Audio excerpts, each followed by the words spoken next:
Blowouts in the NBA. That's the kiss of death to a sports bettor. And it got us last night.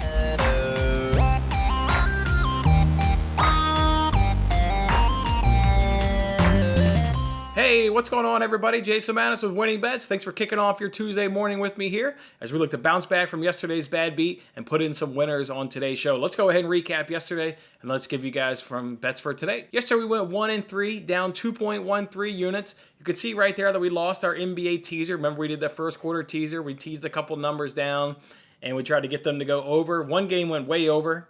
And the other game, there was only 36 points scored in the first quarter. It was quite remarkable. One team went 1 for 6 from 3. The other team went 0 for 9 from 3. Both teams shot in 30%. Just ugly basketball being played in that first quarter and only getting 36 points. We lost our teaser right there. We did come back. We did put in 3 player props. We got 1 of the 3 to cash. We got Robert Covington under 9.5 points. Love that right there. He was going up against Dort. Dort is one of the better defenders in all of the NBA. And thought Covington would obviously go ahead and struggle against Dort, and that's obviously what he did. We got a brutal bad beat on Julius Randle. I mean, just brutal. And it's all because of a blowout. Blowouts are the worst thing. We know that. We've been betting on player props long enough in the NBA to know that blowouts are the worst thing, and he got caught up in the blowout. He had 17 points at the end of the third quarter, so only needed one more bucket to get a cash.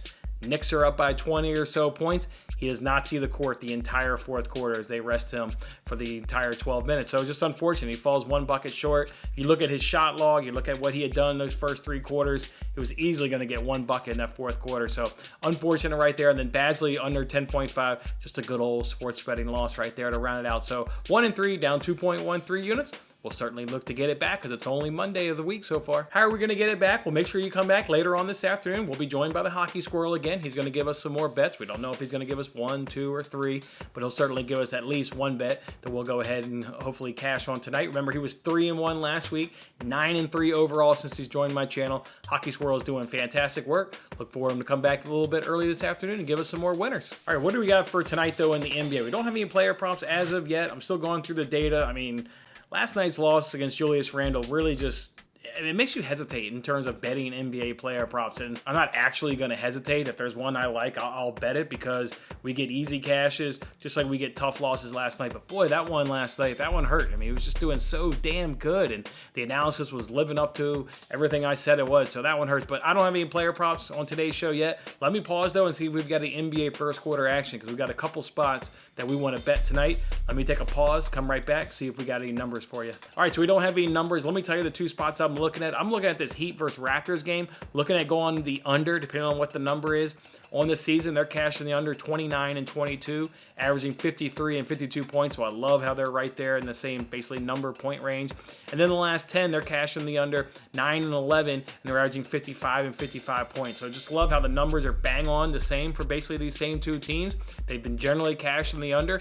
Let's see what the number comes in at. But Heat Raptors will be looking to take the under. We'll also be looking to take the under in Warriors versus Spurs. These teams in the last 10 are cashing the under 13 and 7, and their games are averaging 56 and 56 points. So just love that they're basically the same number, and love how they're cashing the under here lately in the last 10. You get the Spurs on the back end, you get the Warriors on the back end of back-to-back. They'll probably rest some starters. That's generally what you see in the NBA, or if they don't rest them, they get reduced amount of minutes. So hopefully that'll help our under right there. So those are the 2 games I had earmarked. Of course, you obviously like the Bucks in the first quarter, going up against the Wizards. You just kind of see what that number comes in at. Bulls against the Magic. That's another team that you would like to win the first quarter. Let's see what the number comes in at. Maybe we can do the Bucks and the Bulls alone.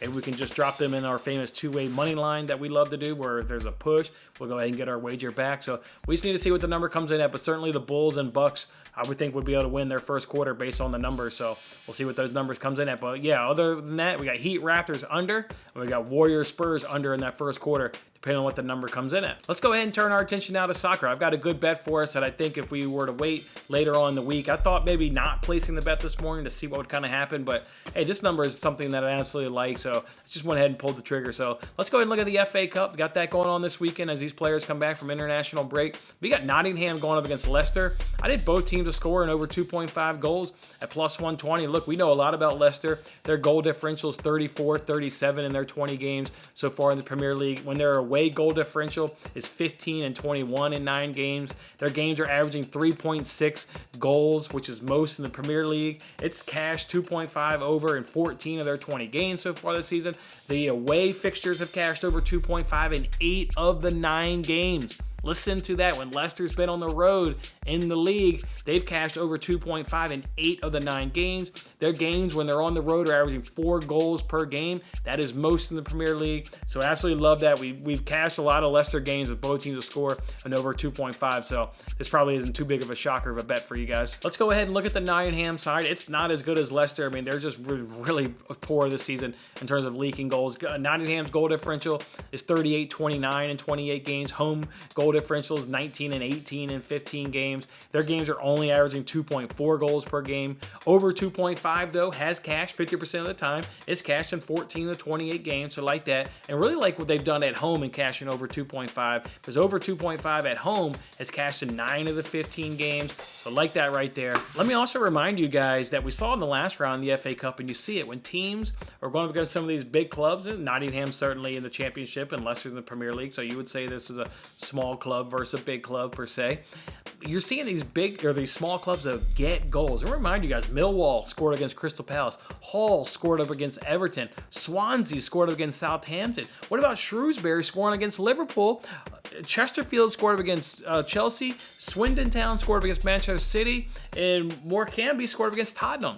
Big boy clubs in the Premier League all were able to concede last round in the FA Cup, whether they were at home or they're away. Nottingham being at home should absolutely help them. Their guys don't go away on international break. Championship games are still very much going on involved during that, so they're going to be ready at home. I love their ability to score, if not get 2 goals. And again, we know what Leicester's been doing in terms of scoring and also conceding goals. So like them in this, both teams are scoring over 2.5, and you can get that at plus 120 right now over at Bet Rivers. All right, so that's this one soccer bet I got for you guys. Had to get that for you guys out there right now. I don't think plus 120 will hang around. I think once people are focusing on the weekend, you get closer to the weekend, that plus 120 is going to get down, maybe even the juice money, or certainly almost at even money. Love that bet right there. There are other FA Cup games going on this weekend, that involve Premier League teams. We will be looking to bet them.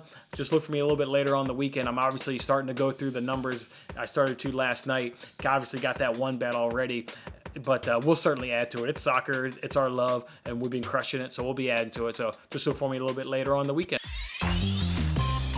Thanks for watching till the end. I'm Jason Mattis. Any love you can show by giving me a like, a subscription, or a comment, or even just share this video is very much appreciated. And don't forget to turn on your notifications to increase your chances of locking in the same odds as I talked about today, and check out my other great videos in these corners.